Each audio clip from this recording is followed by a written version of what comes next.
Saya Aldi, perwakilan dari kelompok 4 yang akan menjelaskan kepada Anda apa itu pengendalian. Pengendalian merupakan proses mengawasi, membandingkan dan mengoreksi kinerja. Tetapi pada tahun 2006 menurut ahli yang bernama Duff menjelaskan bahwa pengendalian merupakan proses pengaturan yang sistematis dari aktivitas-aktivitas organisasi untuk menjadikan mereka konsisten dengan tujuan yang dibentuk dalam rencana target dan standar kinerja. Jadi secara garis besar pengendalian adalah pengukuran dan perbaikan terhadap pelaksanaan kinerja bawahan. Agar rencana-rencana yang telah dibuat yang sudah dibuat oleh perusahaan dapat terselenggarakan. Apa arti dari pengendalian? Yang pertama, adanya perubahan di lingkungan organisasi. Kedua ialah organisasi menjadi semakin kompleks.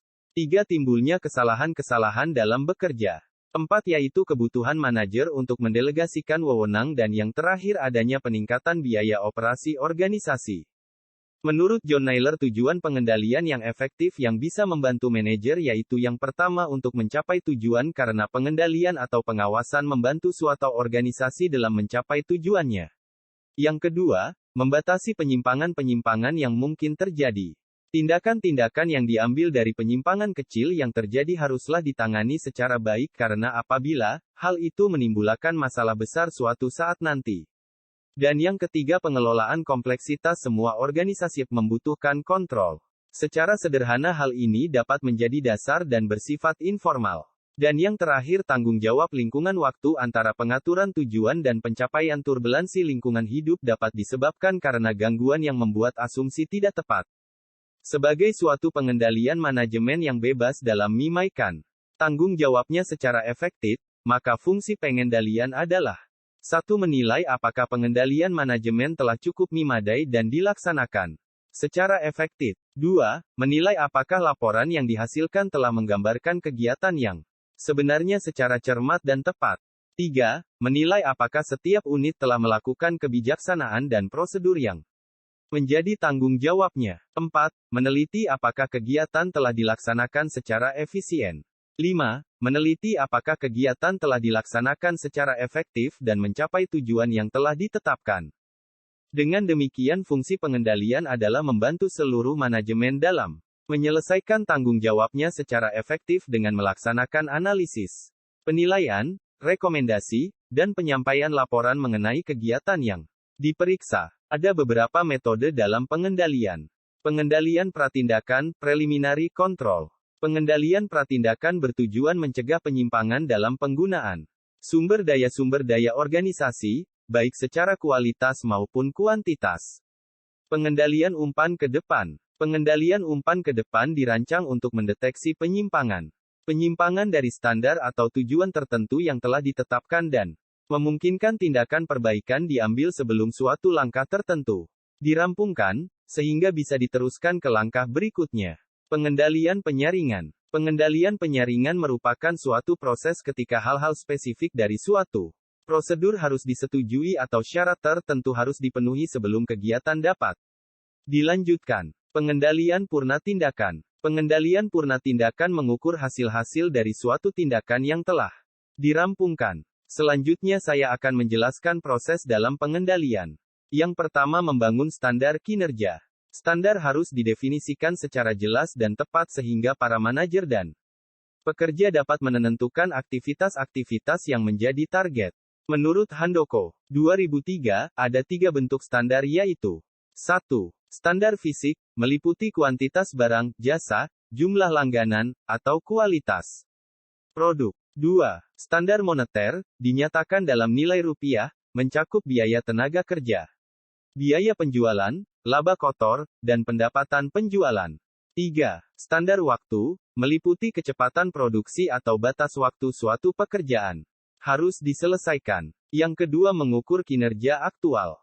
Jika organisasi telah mengidentifikasi ukuran-ukuran yang sesuai, tinjauan rutin terhadap laporan-laporan membantu para manajer tetap waspada terhadap hal-hal yang telah dilakukan organisasi. Para manajer semata-mata tidak hanya mengandalkan ukuran-ukuran kuantitatif, tetapi harus melakukan observasi sendiri, apakah para karyawan berpartisipasi dalam pembuatan keputusan dan mempunyai kesempatan untuk menambah dan berbagi pengetahuan mereka. Yang ketiga, membandingkan kinerja dengan standar. Manajer mengidentifikasi kinerja aktual memenuhi, melebihi, atau tidak memenuhi standar. Apabila kinerja menyimpang dari standar, para manajer harus menginterpretasikan penyimpangan tersebut. Mereka diharapkan untuk menggali lebih dalam dan menemukan penyebab masalah tersebut.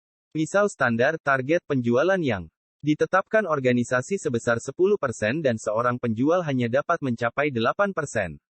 Kenapa ia gagal mencapai standar? Manajer harus mencari tahu penyebab penyimpangan tersebut. Pengendalian manajemen yang efektif melibatkan penilaian subjektif, diskusi karyawan dan analisis data kinerja yang objektif. Dan yang terakhir, MENGMABIL tindakan korektif. Manajer dapat memilih dari 3 kemungkinan tindakan: tidak melakukan apa-apa, memperbaiki kinerja aktual, atau merevisi standar. Dalam beberapa kasus, para manajer mungkin mengambil tindakan korektif untuk mengubah standar kinerja standar tersebut kemungkinan terlalu tinggi atau terlalu rendah. Manajer juga bisa memberikan penguatan positif ketika kinerja memenuhi atau melebihi target, misal memberikan penghargaan dan ucapan selamat kepada para karyawan. Kemudian kita akan membahas pengendalian organisasional. 1. Pengendalian pendahuluan. Pengendalian pendahuluan atau sering disebut steering control dirancang untuk mengantisipasi masalah-masalah atau penyimpangan-penyimpangan dari standar atau tujuan, dan koreksi dilakukan sebelum suatu tahap kegiatan tertentu diselesaikan. Contoh, sebuah dealer sepeda motor memeriksa secara teliti sepeda motor baru dan menyeleksi karyawan penjualan secara hati-hati untuk memastikan kualitas yang tinggi atau penjualan yang menguntungkan sebelum penjualan tersebut terjadi. 2. Pengendalian bersamaan dengan pelaksanaan kegiatan.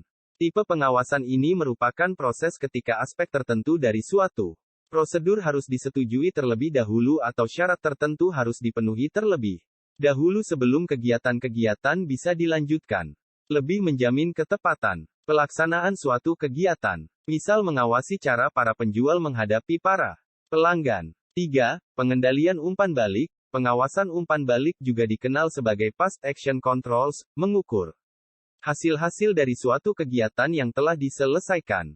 Sebab-sebab penyimpangan dari rencana atau standar ditentukan dan penemuan-penemuan diterapkan untuk kegiatan-kegiatan serupa pada masa yang akan datang. Pengawasan bersifat historis. Pengukuran dilakukan setelah kegiatan terjadi. Contoh, menghitung jumlah sepeda motor baru yang terjual selama 1 bulan atau menelepon para pembeli dan menanyakan kepuasan mereka dengan transaksi penjualan. Sekarang kita masuk ke jenis-jenis pengendalian. Yang pertama, pengendalian pencegahan, preventive controls. Pengendalian pencegahan bertujuan mencegah terjadinya suatu kesalahan. Pengendalian ini dirancang untuk mencegah hasil yang tidak diinginkan sebelum kejadian itu terjadi. Pengendalian pencegahan berjalan efektif apabila fungsi atau personel melaksanakan perannya. Yang kedua, pengendalian deteksi, detective controls. Pengendalian deteksi bertujuan mendeteksi suatu kesalahan yang telah terjadi. Rekonsiliasi bank atas pencocokan saldo pada buku bank dengan saldo kas buku organisasi merupakan kunci pengendalian deteksi atas saldo kas. Ketiga, pengendalian koreksi, corrective controls.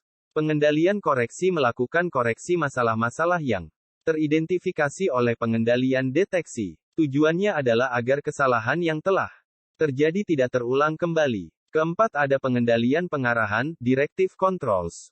Pengendalian pengarahan adalah pengendalian yang dilakukan pada saat kegiatan sedang berlangsung. Tujuannya adalah agar kegiatan dilaksanakan sesuai dengan kebijakan atau ketentuan yang berlaku.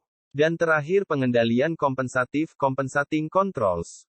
Pengendalian kompensatif bertujuan memperkuat pengendalian karena terabaikannya suatu aktivitas pengendalian. Pengawasan langsung pemilik usaha terhadap kegiatan pegawainya pada usaha kecil karena tidak adanya pemisahan fungsi merupakan contoh pengendalian kompensatif. Terima kasih sudah menonton, guys.